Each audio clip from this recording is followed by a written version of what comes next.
Hey, welcome football fans. It's that time again, time for another edition of NFL Football Talk. I'm your host, Charles E. Smith Jr. This is an Inside Sports production presented to you by Humanica Media. We're available on Podbean, by the way, on your mobile device. Just go to the Play Store or the App Store and Podbean. That's P-O-D Bean, and you can take us with you wherever you go.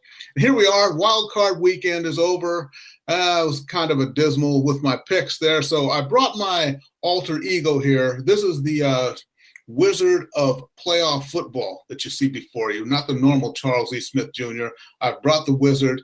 My alter ego is out. This is kind of a superhero of the playoffs because we have a competition going and I have to win these playoff picks. So, I had to break out the big guns against my co-host, my very esteemed co-host, my main man, the man many of you already follow on Twitter at Chris L Sports. That's at CHRIS, the letter L, and then Sports. He is a proud graduate of Rutgers University and my very favorite East Coast intellectual. Here he is from somewhere in an undisclosed location in beautiful Southern California where there was no fires or mudslides. Chris Lardieri. What's happening out there, man? Charles, thanks as always. Yeah, we're surviving here. It's dry, but a heck of a lot of rain dropped. Really feel bad for the people in the burn areas where it turned into mudslides up towards Santa Barbara. So very thankful we can broadcast this show and podcast for you today. Yeah, there we go. So you know what? So great weekend, wild card weekend, of course, had some surprises. The Chiefs, even though we both picked them to win, the Chiefs go in, they blow, what do they have, a 21-3 lead? And then just get outscored 18-0 down the stretch and lose that game to the Tennessee Titans, who were a heavy underdog. This has to spell the end for Big Red, Andy Reid. One would think, and his offensive coordinator already bailed and took the Bears job. But, look, I know people who think Andy Reid's an excellent coach, and he is in the regular season. We joke about it here, but yet again, predictably, he choked in January, took the play calling back, as we saw he had that nice multicolored menu type thing in front of him. And really, I understand Travis Kelce gets hurt. That's a big part of your offense. But, the Patriots lost this guy named Gronkowski last year, and they managed to win a Super Bowl. So I don't want to hear it. You adapt. We've been saying all year when they hit the skids, and selfishly, it's because I had him in fantasy football. Why did Kareem Hunt not get the ball? Give him the ball. When he ran, the Chiefs did well. It kind of takes the pressure off of Alex Smith. And then they got Alex Smith rolling out. He looks like me, a middle-aged man, trying to elude the rush. I really don't know what they did. There were a few fluky plays, like Marcus Mariota throws an interception at Darrelle Revis, really should have caught, and bounces back into his hands. And them's the breaks, and fluke things like that happen in the postseason. But still, Butker, who was a great kicker all year, misses a field goal. It was a perfect storm. But ultimately, I agree with you.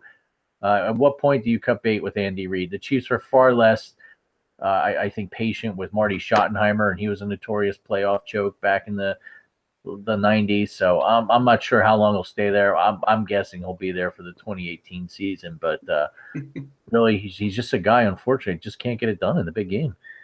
Yeah, that's true. And we still have to mention, too, not only was Tennessee the underdog, but, DeMarco Murray, the prize running back, was not even playing. So that's even more of a handicap for them. And when you talk about adapt or die, as I think the Patriots defensive coordinator, Matt Patricia, he had a shirt that said that, but that's what it comes down to. They have their star running back out and they play the superior team on the road. They figure out a way to get it done. So that's just it, and Andy Reid, we talk about him. It's not about his football knowledge. It's about having the courage to do the things you need to do when you need to do them in the biggest moments of the game and of the season. And that is the thing that he is sorely lacking. Absolutely. And, we saw it last night in the national championship game in college. Georgia sat on a lead that wasn't really much of a lead, and that rarely, if ever, works. And why they took their foot off the gas pedal, I don't know, especially when you consider it's not like Mike Mularkey is Nick Saban on the other side of the ball. Now, the fact that he beat Andy Reid, I think, adds a little more insult to injury, if you ask me. Yeah, there we go. And then our hometown team here, we're out here in SoCal, so the LA Rams, and I know, they lost, what it was, 26-13. They lost to the Atlanta Falcons. the Falcons may be starting to hit stride at just the right time, but the Rams, when they came out, I was a little bit, when I watched the first few series, I thought it might go this way, even though, I picked them to win, but then you get the feel of the game. And Farrell Cooper just bobbling the kickoff returns. He's a Pro Bowl returner, too. Kickoff returns, punt returns, and then near the end when they were trying to get back in the game, he almost fumbled the third one. So he's going to be kicking himself all off season. But I think with the Rams, this is the things you see with growing pains sometimes. They look at this, they'll learn from it. Everybody needs to learn. The 31-year-old coach needed to learn. And the Rams, I think, are still on the right track, but just a devastating loss for them and their fans. Yeah, it is. And, we're old school. We talk about this a lot. They sat their starters in week 17. Did that self-imposed bye week hurt them? I mean, Goff looked a little rusty. Granted, Falcons schemed perfectly for Todd Gurley, and they said if anyone's going to beat us, it's Jared Goff, and it worked to a T. But really, teams lose momentum. They have that week off, and I really don't think it works. And we have another case study in that right there. On top of that, let's face it, the Rams D, which really kind of was the unsung hero of that team all year, let them down, and it looked like the old Matt Ryan and Julio Jones and Devontae Freeman that we've known and loved over the last few years. They really just moved the ball at will. And if anything, this game could have really been a blowout. They couldn't get in the end zone on a number of drives and had to settle for field goals. Yeah, well, I think one thing that happened was the Rams, their defense was playing well to start, but they kept getting put back out on the field early in the game. And they started to get tired. And then the nail in the coffin was when Atlanta came out at halftime, after the half, and that first drive they had kept that defense on the field for about 8 minutes. And from then on, I think the momentum was swung toward the Falcons, and the Rams, no way they could get it back. Yeah, definitely. And then don't forget, too, all the replays that happened that got Al Michaels all fired up in the booth because he wanted to beat traffic back home to Brentwood.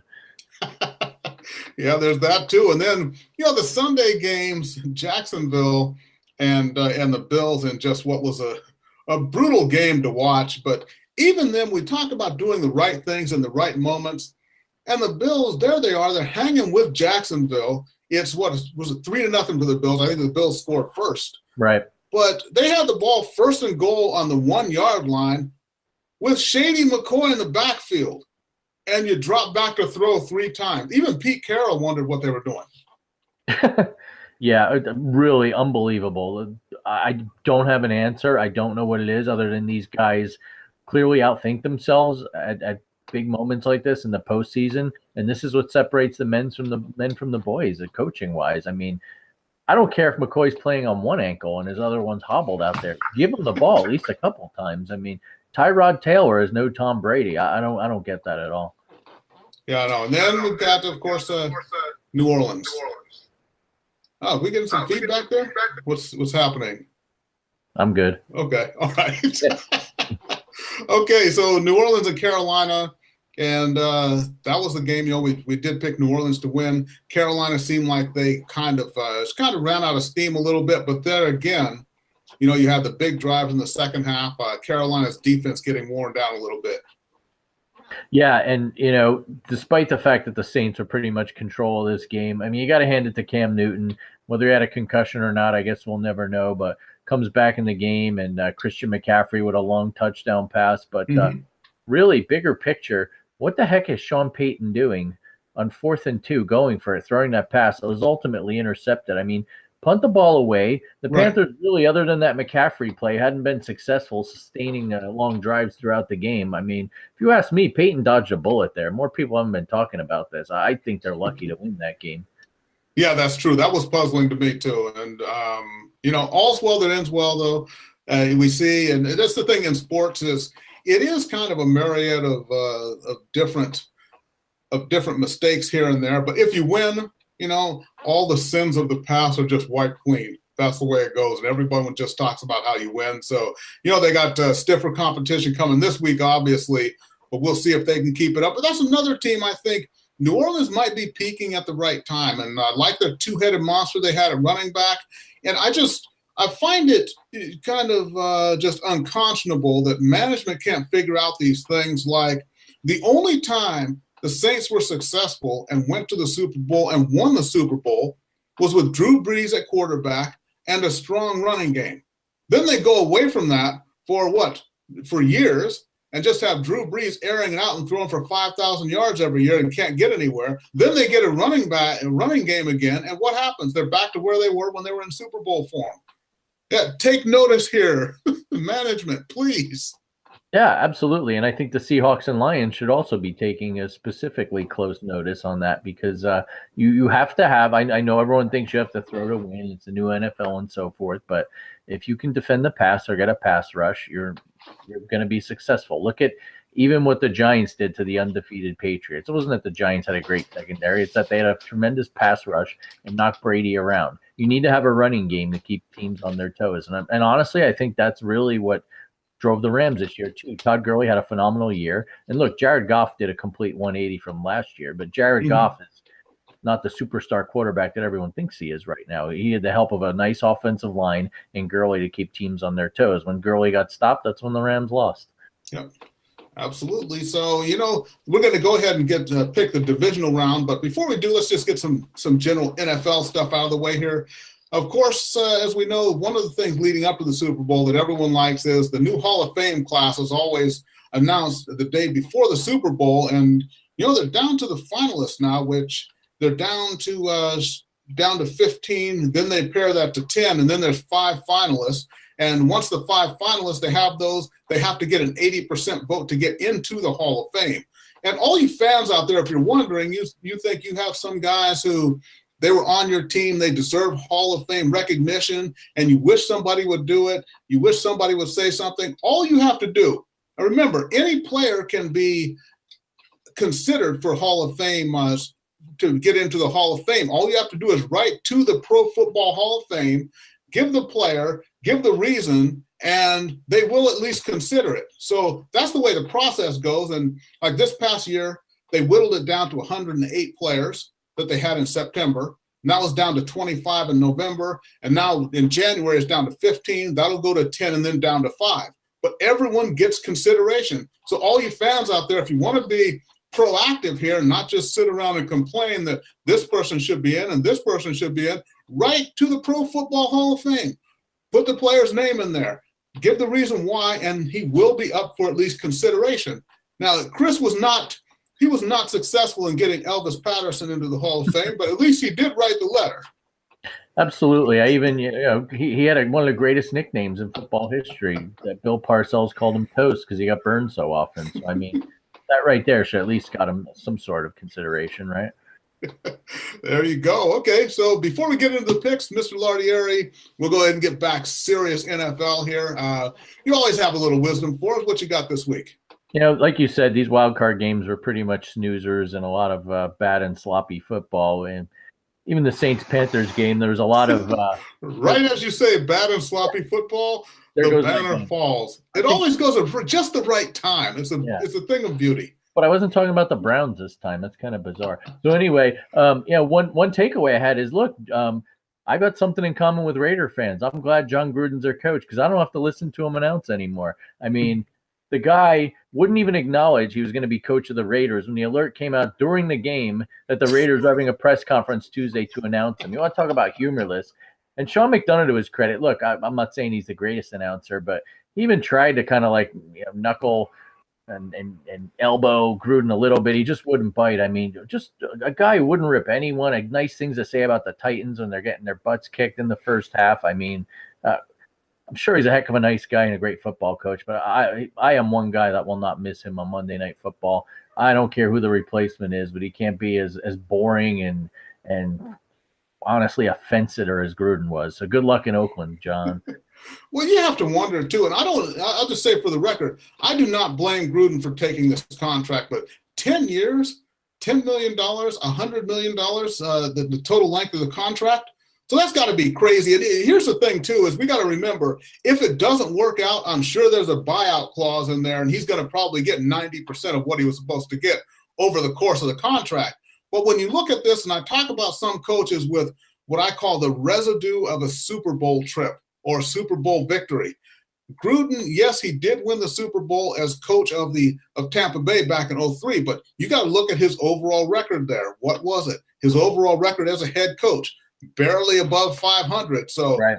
he's a good personality, and I think he has a good football mind, but I don't know how good he's going to be as a coach now. And especially, you look at 2003, the NFL then versus now, a lot of stuff has changed. So it is a big gamble for the Raiders, but then again, hey, it is Mark Davis, and we know Al Davis did some crazy things. So the apple falleth not far from the tree. Yeah, absolutely not. He's a little less verbose. I'll give him that, Mark Davis. But bigger picture, I mean, look, Joe Gibbs, Jimmy Johnson, after layoffs came back, they weren't the same. And keep this fact in mind, football fans, no coach has won a Super Bowl and then won another one with a different team. So it doesn't look good for John Gruden. Okay, all right. So let's go ahead and get right into it. We got the picks of the week. Last week we were both 2-2. The Chiefs and the Rams kind of let us down, but we're both 2-2. So for the whole season, I'm 43-32. Mr. Lardieri is 43-32. So we're trying to break the tie here in the playoffs. Like I said, I've got my alter ego here, the Wizard of Playoff Prognostication. Well, Mr. Lardieri, why don't you go ahead and break down that first game for us? Yeah, first game of the weekend. Who would have thought the Eagles, a number 1 seed, underdogs at home against the suddenly resurgent defending NFC champ Atlanta Falcons. A lot of people gotten back on that Falcons bandwagon after an impressive win over the Rams in LA, and a lot of people worried about the Eagles with the 2 games Nick Foles QB'd for them down the stretch.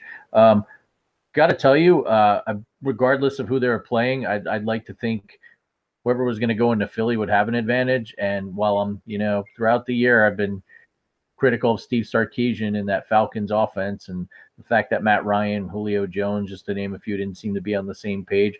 I'm going to go with them in this one. I really think that, they played they played a couple playoff games down the stretch leading into the wild card game. And I would really be concerned with Nick Foles as my quarterback. I know they've got some good running backs, Ajayi and Blunt and so forth, but I just like the way the Falcons are playing. This could come down to be a low-scoring struggle for all we know, because I really don't think Foles will put points up. And unfortunately, I think the Falcons are just prone to kicking field goals. But I'm going to go with Atlanta. Yeah, I think so. And, well, I think the best thing that could happen for Philadelphia is if I haven't checked the weather back there, but is there not some inclement weather that's going to be going through Philly at this time? I think if they can turn this into something where it is a ground game, there's bad footing, it will actually benefit Philly, because you talk about that 2-headed monster they got, that running attack. But, trusting Nick Foles, and I've watched him all the way since college when he was at Arizona. So Foles, the idea of Foles winning a playoff game, I just can't see it. I can't see him keeping it up for 4 quarters, especially against a team that's been there. Atlanta's been there, and I know Atlanta, they had to qualify on the last day of the season. Then they beat the Rams last week. Now they're going to Philly. But they've been there. They know what it takes. Matty Ice actually playing in the cold, so he shouldn't melt. Correct? I'm going Falcons here. I like it. Just being the armchair meteorologist that I am, I looked. It looks like it's supposed to warm up in the Northeast this weekend, but there is a chance of rain. So weather could come into play regardless. Yeah, that's true. And I'll tell you that one of the keys for Atlanta, get on top of Philly first. If you can put them down by 10 points, maybe 14 points, and make them put the game on the arm of Nick Foles, you got a great chance there. So Atlanta, you're listening, hey, Mr. Quinn, Sarkisian, get out there, get after him early and often, put him in a hole, because that will negate that running attack. Absolutely. Okay, so next game coming up, and we'll go ahead with the same day, Saturday, later in the day. Tennessee Titans in New England to face the fresh and rested New England Patriots, the number 1 overall seed in the AFC. Tennessee coming off, of course, the big win, 22-21 over KC last week. So I think DeMarco Murray, I'm not sure if he's going to be playing this week either. I don't know how the knee is going to be, but Tennessee, a 13-point underdog here going into New England.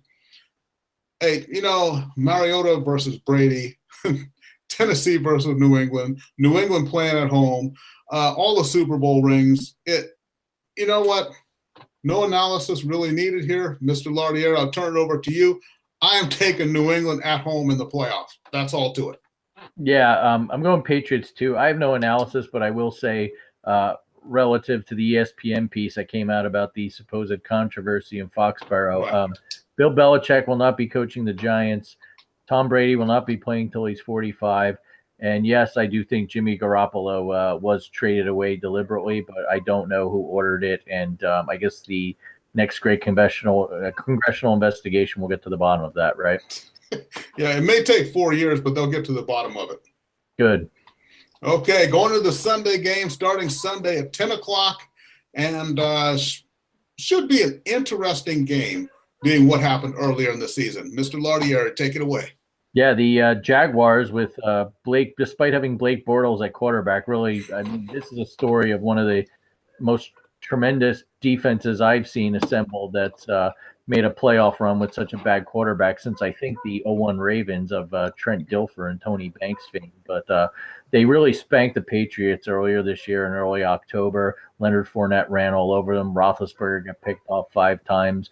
While I do think the Jaguars will play them tough, I think this is a different Steelers team. Last I checked, Antonio Brown's expected to be back. Even if he's on 100%, he really adds a different dimension to that offense. And I don't think the Jaguars will go in there and put the smackdown on them. I think the Steelers will come out, but by no means do I think it'll be a blowout. I think it'll be a closer game. If the Jaguars even had an average quarterback, I think they'd be a dangerous team to make a run this year. But this isn't their year. They do end up losing, and I'm right that the Steelers win. I think this is the impetus for them to either make a run at Kirk Cousins or maybe trade for a veteran quarterback or something along those lines. Because I think this is a team with a really young, exciting defense and running back in Fournette that's well positioned for years to come. But I'm going to go Steelers. Yeah, there you go. And we look at all the trouble they had just taking down Buffalo last week. They only beat Buffalo 7-10. I know Buffalo is kind of underrated because they got a pretty good defense as well. But watching that game, watching Bortles try to execute was just painful. And we got to remember when they beat the Steelers, that was week 5. Yes. And week 5, they beat them 30-9. And that touched off an 8-game win streak for the Steelers because the Steelers knew they had been embarrassed at home. They hunkered down. They got back to playing football. And it turned them into a much better team from that point. So Jacksonville, you struggled like that against Buffalo last week. Going into Pittsburgh, I don't see the Pittsburgh Steelers laying down for you this week. So I got to go Pittsburgh here. Jacksonville is a 7.5-point underdog. I just wonder if I was in Vegas, would I take that? Or I think the Steelers might really just blow them out of the water, though. Yeah, I mean, we can address that in the Gambler's Delight segment. Right. I know that line has come down. So apparently the professionals really liked the Jaguars getting a bunch of points. So look, I know Bortles is really, really bad. So it's hard to get behind the Jaguars this week. Yeah, here we go. And now the next game, Chris, this may be the hardest game to pick out of the whole 4 here. Break this one down for us. Yeah, so the Saints, the resurgent Saints, and look, Charles, to your credit, you got the sunglasses on, and rightfully so. Back in August, you said the Saints were a team to watch out for, and a lot of people, myself included, thought you were just kind of, losing your mind, or maybe you just felt sentimental for Drew Brees or something, or Adrian Peterson at the time. But props to you. They go into Minnesota, into the Dome, thankfully. They don't have to play outside in that frigid weather. And the Vikings, led by Case Keenum, one of the nicest pro athletes I've ever met, and a great story of him really coming out of nowhere to lead this team to the number 2 seed. And they met on Monday Night Football in week 1 this year, and the Vikings beat them. Keenum was not the quarterback at the time. It was Sam Bradford who actually got hurt in that game. You got 2 teams really that I think have quality defenses that are really led by 2 of the most excellent coaches in the NFL, in my opinion, Peyton and Zimmer. I think this is the game of the week by far. I've been going back and forth on this game. I had to consult my local in-house expert, my son, and for whatever reason, I like the fact that the Saints can run the ball, and if they can't, like the Panthers took the run away completely from them last week, well, old man Drew Brees will beat you. And one of the most underrated players in the NFL, keep an eye on him Sunday, Michael Thomas, wide receiver for the Saints. I mean, he's had something close to 200 catches over the last 2 years. He makes acrobatic catches. He drives secondaries nuts. I'm going with it close, so I'm going to say the Saints win. I know my wife's got family in Minnesota. They're going to be ticked off with this pick, but trying to be objective here, and I just cannot get over the overlying theme of the NFL a team will not play and win a Super Bowl in their home stadium, and I don't think that will happen again this year. So I'll go Saints in the upset. There you go. Well, you just have to tell Wifey's family that you're making a pick, a professional pick, but with your heart. Let them know that your heart is with the Minnesota Vikings, but you think that the Saints are going to be on top. And you know what? One of my childhood friends has been a Minnesota Vikings fan since 1971. We went to elementary school together. We're still friends to this day. And I hope he doesn't hate me for this, but for all the reasons you mentioned, I'm going to go with New Orleans as well. Also, you got the experience factor with New Orleans having been there before. Drew Brees, you got Peyton coaching and everything. So, yeah, I think it leans in favor of New Orleans. I love that Minnesota defense, though. I love that defense. And on offense, I love Adam Thielen. I just don't know what to make of Case Keenum, who couldn't make a go of it in L.A. He couldn't make a go of it in Houston. But now he's found a home there in Minnesota, but he's got Teddy Bridgewater breathing down his neck, who is the heir apparent and was supposed to really take them into the future. So I don't know if Case Keenum is actually finally developed as a quarterback or if he is a Matt Castle or Matt Flynn type here. I don't know, but I'm going with New Orleans in this game. And you know what? With that said, Chris, why don't we kick around the Case Keenum, Matt Flynn, Matt Castle thing a little bit before we decide if we have a gambler's delight pick here. Okay, I'll give Case Keenum this. At least he's taken a team to the playoffs, unlike the other two. And at some point, I'm guessing he'll make some money to be a nice backup. Or who knows? Hey, maybe he could find a home in Jacksonville, right? I think he'd be a much needed upgrade over Bortles. So that's where I weigh in on the other ones. The fact that Castle's still bouncing around the league says a lot. You know what, moms and dads? I know you don't want your kids to play quarterback, but if you can get them just to be a backup, they'll have a nice long career and make a nice amount of money. That's true. Just ask Jim Sorgi. How much did he make backing up Peyton Manning for, 6 years and never stepped foot on the field except for in preseason games? Yeah, he was a glorified clipboard holder. Yeah, there we go. Mark Herman back in the day who played behind Dan Fouts. Wow. It's just, yeah. I mean, that's got to be the best job other than long snapper. Yeah, I mean, long snappers get hit at least a few times a game. Well, the guys, but remember, the defense is not able to line up over the center. They have to be to the side of them, so they don't even get hit. Yeah, well, I mean, there's gotta be something. Something can fall on them, remember, right? Or someone can jump over them illegally and spike them in the back.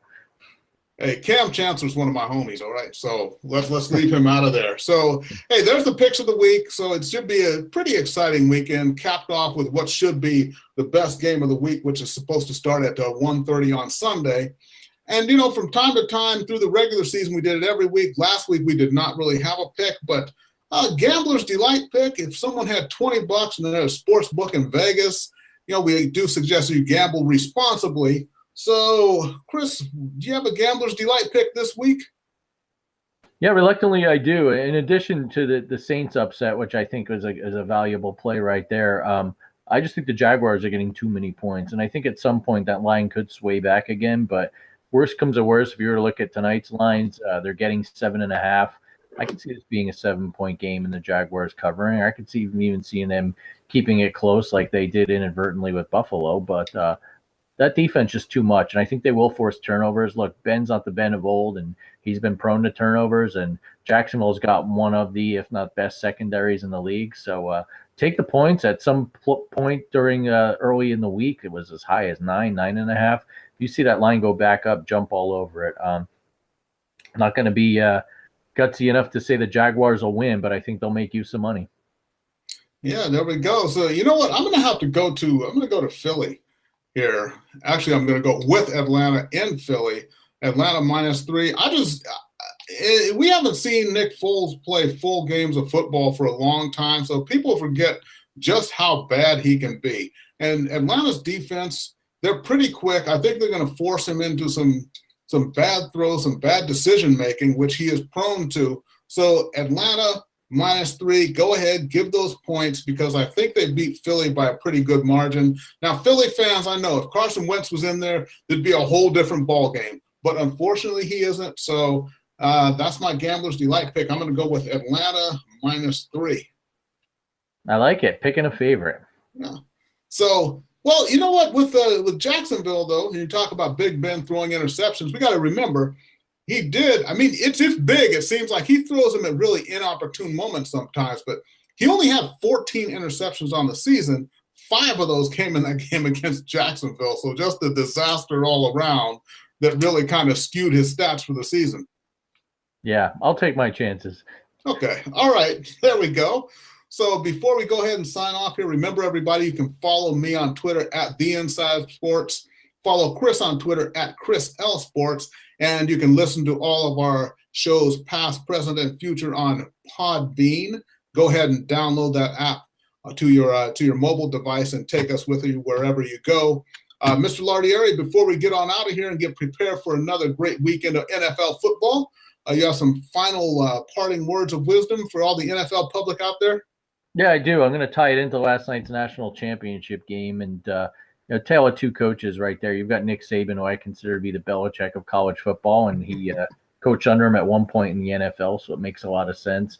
And then Kirby Smart from Georgia used to coach with Saban. I mean, Kirby Smart is a classic example of what not to do and playing not to lose and sitting on a lead and getting conservative suddenly. And you look at Saban, Jalen Hurts didn't have it at halftime. All right, let's pull him out and put a Frosh in who's never played before, who's 18 years old. And long story short, as you all know, the Crimson Tide win. But at the end of the game, watching it with my kids who were as stunned as I was, I'm glad I let them stay up at the end to see it, even though I knew inevitably Alabama would probably pull it out. Just I didn't think it'd be in that fashion. It really struck me that the other team on the field is just up the road from the Falcons. They wear red and black, and they had a colossal choke in a championship game. So congratulations to Atlanta and Georgia.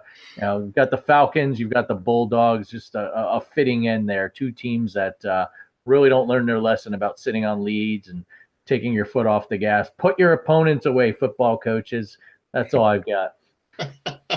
There you go. All right, everybody. So for the ever eloquent Chris Lardieri, I'm Charles E. Smith Jr. Thank you for watching NFL Football Talk. We will see everybody next week. Enjoy the games. Brink here from Super BS, talking about the things you know you love and the things you'd love to know. Join us weekly for a podcast about video games. Mostly.